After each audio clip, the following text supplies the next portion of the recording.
Hey guys, Sham here. We have installed 360-degree camera in XUV 300. So there are 4 cameras over here. The front camera is on the front, and the ORVM we have 2 cameras. On the back we have 1 more camera, and all this camera are Sony 225 camera. Along with that, it is a night vision camera and with a waterproof. Okay, let's go and check what are things available in 360-degree camera.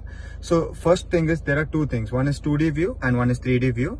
And you guys might have been confusion. Okay, I have a different set of cars. So you can come and choose over here what is the model of the car, what is the color of the car. You can come and choose it over here. Along with that, you have a 2D and a 3D options.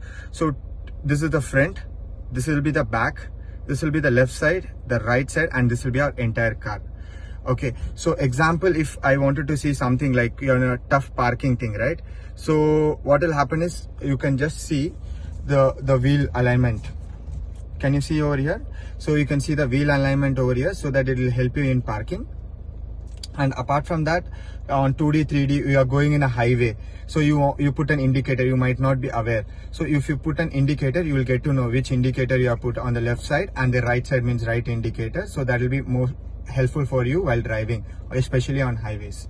So if you guys have any questions, please DM us.